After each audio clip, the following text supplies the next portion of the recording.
Vietnam ও সিঙ্গাপুরের সঙ্গে ম্যাচের আগে শেষবারের মতো দেশের মাটিতে অনুশীলন করেছে বাংলাদেশ জাতীয় ফুটবল দল। দেশ ছাড়ার আগে কোচ হ্যাভিয়ের ক্যাব্রেরা জানিয়েছেন, এশিয়ান কাপ বাছাইয়ে শেষ ম্যাচে 3 পয়েন্টের জন্যই খেলবে তার দল। এফসি এশিয়ান কাপ বাছাইয়ের শেষ ম্যাচ ও ভিয়েতনামের বিপক্ষে প্রীতি ম্যাচের আগে শেষবারের মতো নিজেদের ঝালিয়ে নিয়েছে জামাল ভুঁইয়ার দল। বসুন্ধরা কিংস অ্যারেনায় ট্রেনিং সেশনে এদিন স্কিলে উন্নতিতে বাড়তি নজর ছিল বাংলাদেশের।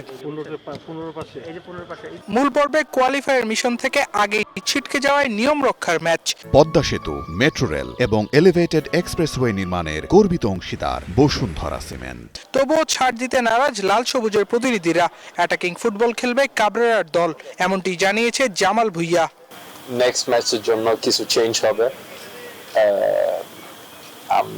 যখন আমরা অ্যাওয়ে খেলছি হংকং এর সাথে ফার্স্ট হাফ, ওই সিমিলার আমরা খেলবো। সেই সাথে 2 ম্যাচেই জয় চান জাতীয় দলের হেড কোচ হ্যাভিয়ার ক্যাব্রেরা। এছাড়াও ইনজুরিতে পড়া মোরসালিনকে নিয়েও আসার কথা শুনিয়েছেন এই স্প্যানিশ কোচ। ম্যাচ দুটি আমাদের কাছে বেশ গুরুত্বপূর্ণ। মোরসালিন ম্যাচের আগেই সুস্থ হয়ে যাবে। আমরা ভালো একটি ফলাফল দেশবাসীকে উপহার দিব, সে অপেক্ষায় রয়েছে।